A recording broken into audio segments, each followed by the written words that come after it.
नमस्कार, आप सभी का बहुत बहुत स्वागत है IBC 24 के डिजिटल प्लेटफॉर्म पर। आप ये भली बात जानते हैं कि IBC 24 के टेलीविज़न प्लेटफॉर्म पर आप राम कहानी देख रहे हैं रात्रि में 9:30 बजे और सुबह को 9:30 बजे। तो हमने सोचा कि डिजिटल प्लेटफॉर्म पर भी इसकी शुरुआत की जाए और पूरा इतिहास आपको बताया जाए। तो हमने एक सीरीज शुरू करने का निर्णय लिया है, राम जन्मभूमि की पूरी कहानी।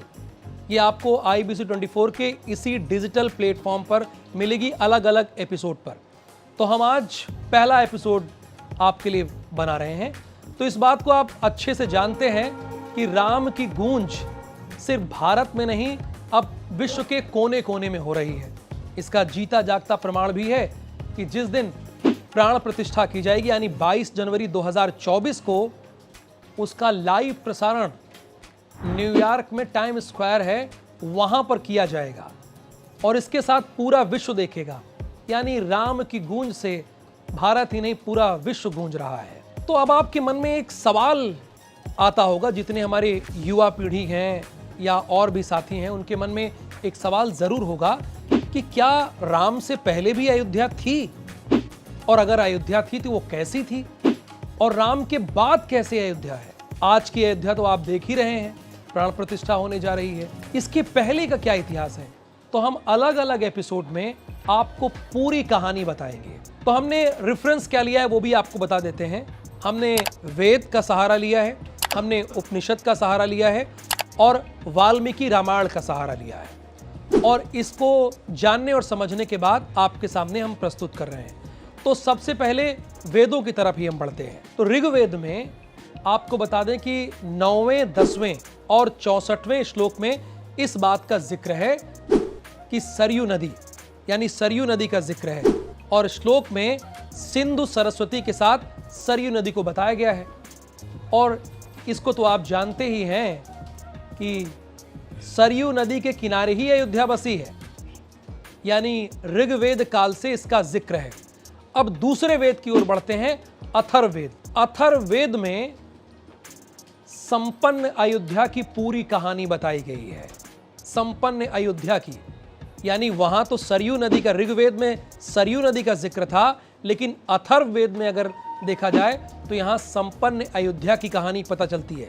एक श्लोक है जो कि अथर्ववेद का ही है, अष्टाचक्रा नवा द्वारा देवनम पुरयोध्या तस्यम हिरण्य कोशा स्वर्गो ज्योतिषा वृत्ता। ये अथर्ववेद का एक श्लोक है।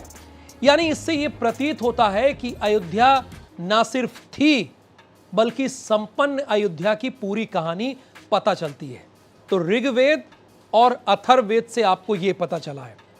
अब इसके आगे बढ़ते हैं और उपनिषदों में क्या जिक्र है वो भी जानने की कोशिश करते हैं और वो भी आपको बताते हैं। तो एक चीज़ तो आप ये भी जानते हैं कि अयोध्या आप कहते हैं, लेकिन उपनिषद और वेदों में जब हमने खंगाला तो हमने ये पाया कि अयोध्या के 12 नाम वहाँ पर उल्लेख किया गया, यानी 12 नामों का जिक्र किया गया है।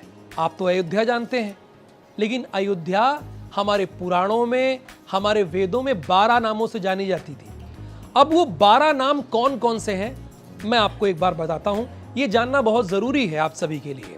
तो अयोध्या तो एक हो गई, कोई डाउट नहीं, आप जान ही रहे हैं, यानी क्लियर है ये। अब इसके अलावा 11 और कौन कौन से नाम है, किस नाम से हमारे वेद पुराणों में जानती है, एक नज़र उस पर डाल लेते हैं। तो अयोध्या तो है ही है, आनंदिनी, सत्या, सत, साकेत, साकेत नाम का भी जिक्र है, कौशल, विमला, अपराजिता, अपराजिता बहुत लोगों का नाम भी होता है, अयोध्या का नाम है, ब्रह्मपुरी, प्रमोदवन, सांतानिकलोका और दिव्यलोका।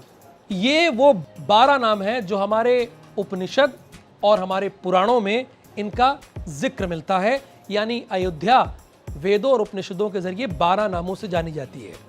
अच्छा, जब हमने थोड़ी और रिसर्च की तो हमें ये पता चला कि अयोध्या वेद और पुराण के हिसाब से 12 योजन लंबी थी, 12 योजन, और इसके साथ 3 योजन चौड़ी थी। अर्थात अगर आज के गणित से निकालें तो अयोध्या उस समय 5200 किलोमीटर वर्ग के दायरे में फैली हुई थी। और आज का इतिहास क्या बताता है, आज की क्या स्थिति है? आज की स्थिति ये है कि 120 किलोमीटर वर्ग में फैली हुई है। यानी स्वाभाविक सी बात है, अगर इसको देखें, गणित से निकालें, तो आज की अयोध्या से उस वक्त की अयोध्या 44 गुना बड़ी थी।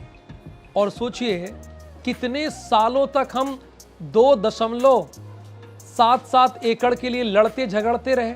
आज से 44 गुना ज्यादा बड़ी अयोध्या थी, साम्राज्य था, लेकिन हम महज 2.77 एकड़ के लिए लड़ाई लड़ते रहे। ये हकीकत है। ये बकायदा जो मैंने आपको बताया है, वाल्मीकि रामायण में इसका जिक्र है। बाल कांड है, उसके पंचम सर्ग के 23 श्लोक में, यानी 23वें श्लोक में इसका जिक्र है। मैं बकायदा आपको प्रमाण के साथ ये बता रहा हूं, जिससे आपको भी पता होना चाहिए। 12, जैसा कि मैंने बताया, 12 योजन लंबी और 3 योजन चौड़ी, ये बाल कांड में इसका जिक्र आता है। अब इसके आगे बढ़ते हैं। ये तो वेद पुराण की बात हुई। अब स्कंद पुराण में क्या जिक्र है, जैसे कि मैंने आपको वेद और उपनिषद के जरिए बताया, तो स्कंद पुराण में क्या कहानी आती है। स्कंद पुराण में कहानी ये है, अगर आप पढ़ेंगे तो भगवान शिव को प्रसन्न करके रावण ने वरदान ले लिया, अजय का वरदान ले लिया, यानी रावण को कोई मार नहीं सकता था, ये उसने वरदान ले लिया। ये स्कंद पुराण में इस कहानी का जिक्र है। लेकिन नंदी ने रावण को श्राप दिया था, ये भी पता होना चाहिए। इसी स्कंद पुराण में इस बात का जिक्र है। नंदी ने कहा था कि एक तपस्वी और वानर का सेनापति जब लंका आएगा तो तुम्हारा वध सुनिश्चित है। अब इधर अजय होने के बाद रावण लगातार अपना साम्राज्य फैलाता जा रहा था और देव बड़े परेशान थे, देवों को भी बहुत प्रताड़ित करता था। अब ये बात जैसे ही पता चली देवों को, वो नंदी के पास गए और उसके बाद विष्णु के पास गए। तो ये भी जिक्र है स्कंद पुराण में कि भगवान विष्णु ने राम का अवतार लिया और इसके साथ ही नंदी ने हनुमान का अवतार लिया, और जितने भी भगवान थे, यानी देव थे, भगवान तो विष्णु जी हो गए, जितने देव थे उन्होंने वानरों का अवतार लिया। ये स्कंद पुराण में इस बात का जिक्र है। पुराणों के मुताबिक एक चीज आपको और जानना चाहिए, पुराणों के मुताबिक राजा राम 64वें राजा थे, अयोध्या के 64वें राजा थे। लेकिन एक आपके मन में ये सवाल होता होगा कि अब तक कितने राजा अयोध्या में रहे हैं। तो 93 राजा महाभारत काल के पहले रहे हैं और महाभारत काल के बाद 30 राजा रहे हैं। तो अगर इनकी संख्या टोटल ओवरऑल मिला ली जाए तो ये 123 हो जाती है। यानी 123 राजाओं का जिक्र है। वंशावली में बकायदा इस बात को बताया गया है, इस बात को उल्लेखित किया गया है। तो कुल हो गए 123 राजाओं का जिक्र है, और दशरथ हुए 63वें राजा और राजा राम हो गए हमारे 64वें राजा। तो ये पहला एपिसोड था जिसके बारे में हमने बताया कि अयोध्या का साम्राज्य क्या था, प्रभु श्री राम के पहले अयोध्या कैसी थी और प्रभु श्री राम के बाद की अयोध्या कैसी होगी, ये आपको बताएंगे। यानी जो दूसरा एपिसोड होगा उसमें राम राज्य के बाद अयोध्या के मंदिर की तोड़ने की कहानी, क्या उसका उल्लेख था, किसने मंदिरों को किसने सजाया संवारा, किसने बढ़ाया और क्या हुआ, ये आपको दूसरे एपिसोड में बनाएंगे। बस आपको करना ये है कि हमारे साथ जुड़े रहना है और राम जन्मभूमि की पूरी कहानी हमारे साथ आपको देखना है। तो फिलहाल मुझे अनुमति दीजिए, नमस्कार। अगले एपिसोड में फिर एक दिलचस्प कहानी के साथ आपको जुड़ेंगे, और ये कहानी पूरे प्रमाणों के साथ हम लेकर आए हैं, वेद पुराण उपनिषद का सहारा, और साथ ही साथ वाल्मीकि रामायण, और जो भी रामायण हमको मिली उसका जिक्र करके हम आपको बता रहे हैं। धन्यवाद, नमस्कार।